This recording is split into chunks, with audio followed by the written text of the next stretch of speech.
Terima kasih Anda masih bersama dengan kami. Bagi Anda yang baru saja bergabung, kami hadirkan kembali 3 berita utama hari ini. Sopir truk box terjepit kabin kemudi usai kendaraannya menabrak truk tronton di jalur Pantura Pati. Menghitung harga soto menggunakan rumus matematika. Ini cara unik warung soto di Kota Semarang menarik perhatian pembeli. Perwakilan FIFA keliling Pura Mangkunegaraan di Solo dan melihat benda pusaka hingga ruang bersejarah keluarga kerajaan.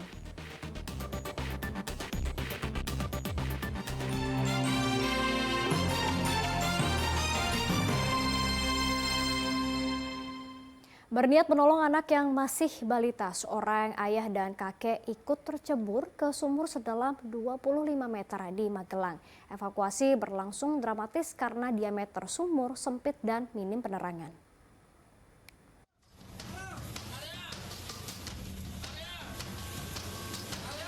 Tiga anggota keluarga di Dusun Jelapan, Desa Sidorejo, Kabupaten Magelang tercebur ke sumur sedalam 25 meter Senin siang.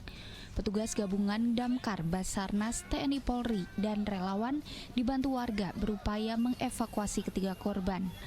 Evakuasi sempat terkendala lantaran lubang sumur sempit dengan diameter sekitar 1 meter dan ruangan minim cahaya. Jatuh itu cucunya terlebih dahulu, yang kecil. Nah, terus akhirnya bapak dari anak tersebut dan kakek itu berusaha menyelamatkan cucunya. Nah, akhirnya ketiga-tiganya jatuh ke dalam sumur.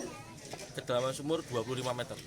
Untuk kendalanya Pak? Kendalanya kami medan sempit, ya, confined space, diameter sumur 1 meter, terus keadaan ruangan kita minim cahaya.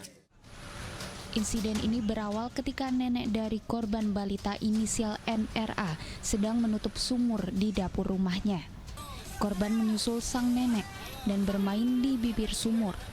Diduga sang nenek tidak memperhatikan sehingga cucunya terjatuh ke dalam sumur. Nenek korban berteriak minta tolong sehingga ayah korban panik dan ikut tercebur setelah berupaya menolong sang anak. Kakek korban yang melihat kejadian tersebut juga berusaha menolong anak dan cucunya, namun keduanya pun ikut terjatuh dalam sumur. Awalnya adalah nenek korban itu menutup sumur.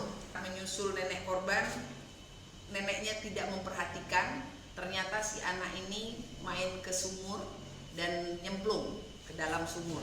Dan si nenek melihat kejadian itu dan teriak minta tolong. Dan yang pertama datang menolong adalah bapak korban. Saat menolong korban, bapaknya ikutnya jatuh dan menyusul kakek yang bersangkutan meminta tolong dan kakeknya juga ikut terjatuh. Evakuasi berlangsung kurang lebih 1 jam. Korban pertama dievakuasi dalam kondisi meninggal dunia, sedangkan kakek dan ayah korban dievakuasi dalam kondisi kritis. Ketiga korban langsung dibawa ke RSUD Tidar, Magelang. Wahyu Diono melaporkan dari Magelang.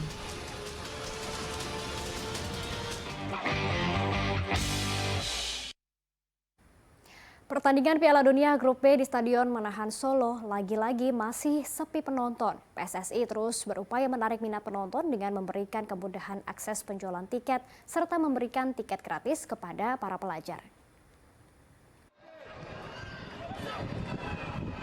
Animo masyarakat untuk menyaksikan bakat-bakat muda berlaga pada Piala Dunia U17 di Stadion Manahan Solo masih rendah. Rata-rata jumlah penonton masih di bawah target 10.000, padahal daya tampung stadion bisa mencapai 20.000 penonton.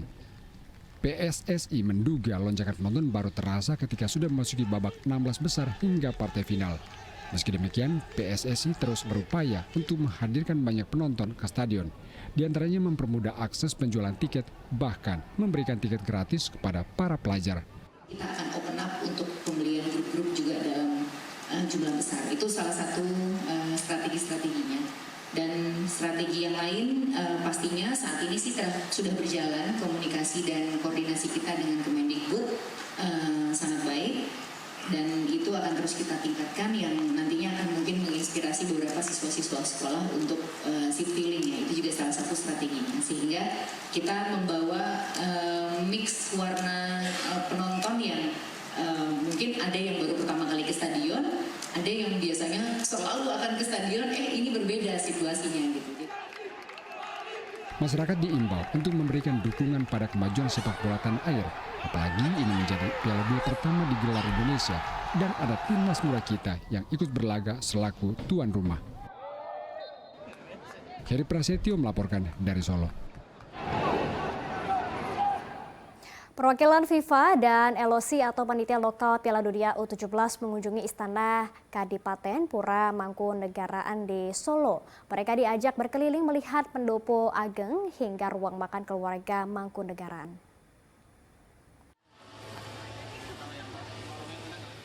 Di tengah kesibukan gelaran Piala Dunia U17, perwakilan FIFA dan panitia lokal mengisi waktu senggang mereka dengan mengunjungi salah satu tempat bersejarah di Solo, Pura Mangkunegaraan. Mereka didampingi oleh pemandu wisata diajak berkeliling, melihat istana peninggalan kerajaan Mangkunegaran yang dibangun pada tahun 1757.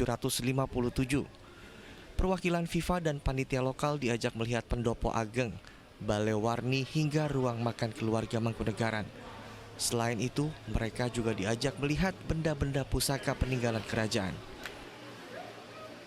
Alur kunjungan wisatawan, jadi mulai pendopo ageng, Paringgitan, kemudian balai warni, Keputren ya, kemudian juga kita masukkan ke Praji Moyoso maupun ruang makan, sehingga beliau betul-betul biar bisa melihat kondisi Pura Mangkunegaran itu kayak apa. Petugas Pura Mangkunegaran juga berharap kunjungan dari perwakilan FIFA bisa membawa dampak positif. Salah satu destinasi kunjungan dari beliau-beliau rombongan FIFA, semoga mereka memberikan kabar yang baik juga buat Mangkunegaran khususnya ya, umumnya Kota Solo, sehingga nanti arus wisatawan bisa lebih meningkat lagi, bahwasanya Solo memang aman, nyaman, dan tentram. Selama gelaran Piala Dunia U17 di Kota Solo, jumlah wisatawan yang berkunjung ke Pura Mangkunegaran belum meningkat signifikan. Pada hari biasa jumlah wisatawan masih 200 hingga 300 orang per hari. Sedang di hari libur, jumlah wisatawan yang datang mencapai 2 kali lipat dari hari biasa. Heri Prasetyo melaporkan dari Solo.